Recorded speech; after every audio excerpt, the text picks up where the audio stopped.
वह भगवान कृष्ण को नहीं देखती थी तो लगता था कि त्रुटि युगायते, कई युग बीत गया है। बोल वृंदावन बिहारी लाल की जय। और इस प्रकार प्रभु ने नाना प्रकार के उस ब्रजमंडल में अनेकानेक लीला किया। प्रभु ने, उस ब्रह्म परमात्मा ने इस धराधाम पर आकर के अनेकानेक प्रभु ने लीला किया। और उस लीला का श्रवण हम लोग श्रीमद् भागवत सप्ताह ज्ञान यज्ञ के माध्यम से श्रवण कर रहे हैं और उनके उस लीलाओं का कथा के माध्यम से दर्शन कर रहे हैं।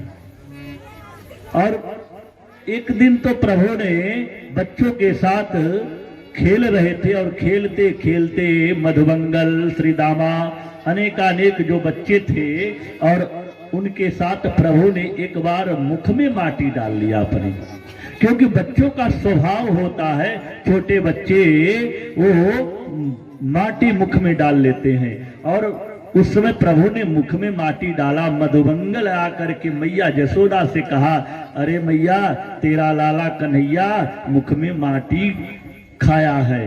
अब मैया गई और कही, कन्हैया तूने माटी खाया है?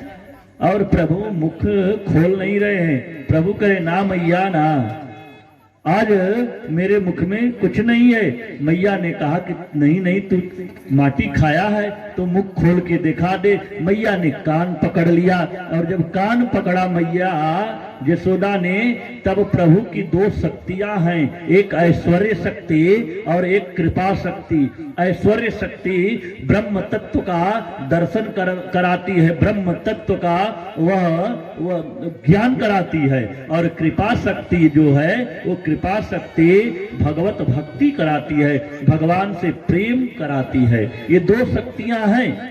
और जब उस समय मैया यशोदा ने प्रभु का कान पकड़ती है तो वह प्रभु की ऐश्वर्य शक्ति जागृत हो गई, क्योंकि ब्रह्म की वो शक्ति जागृत हो गई। कहा, इसे पता नहीं है ग्वालिनी को कि ये किसका कान पकड़ रही है? ये ब्रह्म का कान पकड़ रही है। इसे अभी हमें मौका मिल जाए ना तो इसको समझा दूंगी कि ब्रह्म का कान पकड़ना कितना महंगा पड़ता है। और मैया ने कहा, कान पकड़ करके, कन्हैया तू मुख खोल के दिखा दे, मैं मान जाऊंगी तेरे मुख में क्या है। और उस समय ऐश्वर्य शक्ति को मौका मिल गया और प्रभु मुख जब खोले तो उस ऐश्वर्य शक्ति के प्रभाव का आज प्रभाव से पूरे प्रभु के मुख में पूरा ब्रह्मांड दिखाई देने लगा। पूरा ब्रह्मांड, तीनों भुवन, 14 लोक, और वह 14 लोक में वह मृत्यु लोक में वह जम्बू द्वीप में 9 वर्ष में वह भारत वर्ष में वह जो है उत्तर प्रदेश, और उत्तर प्रदेश में वह ब्रजमंडल, 84 कोष का वृंदावन ब्रजमंडल, और उस ब्रजमंडल में गोकुल गांव, और उस गोकुल गांव में नंदरानी का वह महल, और उस नंदरानी के महल में मैया यशोदा कृष्ण का कान पकड़ करके खड़ी है। यह भी दृश्य भगवान के मुख में दिखाई दिया। अद्भुत रूप दर्शन हुआ और यह दर्शन देख करके मैया अचेत हो गई, घबरा गई। आज क्या हुआ? यह ग्रह, तारा, नक्षत्र, सूर्य, चंद्रमा, बड़े बड़े सब कुछ प्रभु के मुख में दिखाई देने लगे। भयभीत हो गई मैया को, क्षण भर के लिए मूर्छा आ गया और प्रभु ने देखा कि ओ तो गड़बड़ हो गया, ये तो ऐश्वर्य शक्ति ने अपना विस्तार कर दिया, दिखा दिया। प्रभु ने कहा, रे ऐश्वर्य शक्ति, तेरा यहाँ रहना उचित नहीं है, चली जाओ।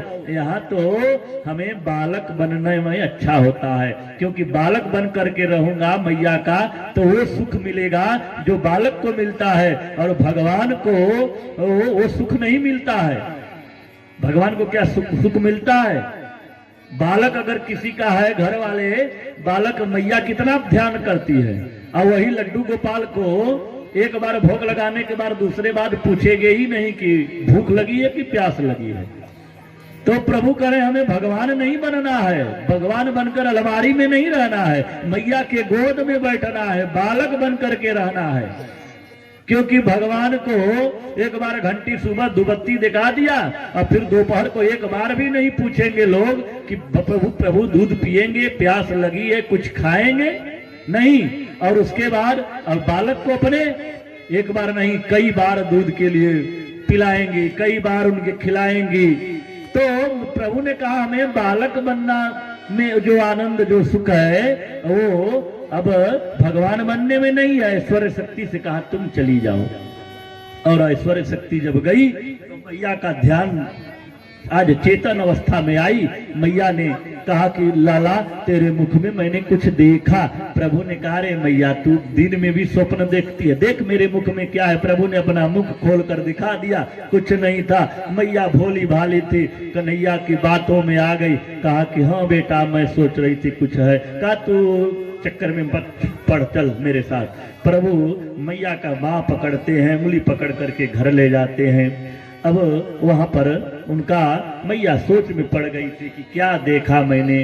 कहा कि अरे मैया तू क्या चक्कर में पड़ी है, तू जो सोच रही है कि दिन में स्वप्न, दिन में भी राक्षस आते हैं। कोई राक्षस वक्षस नहीं है, कुछ नहीं है, चलो।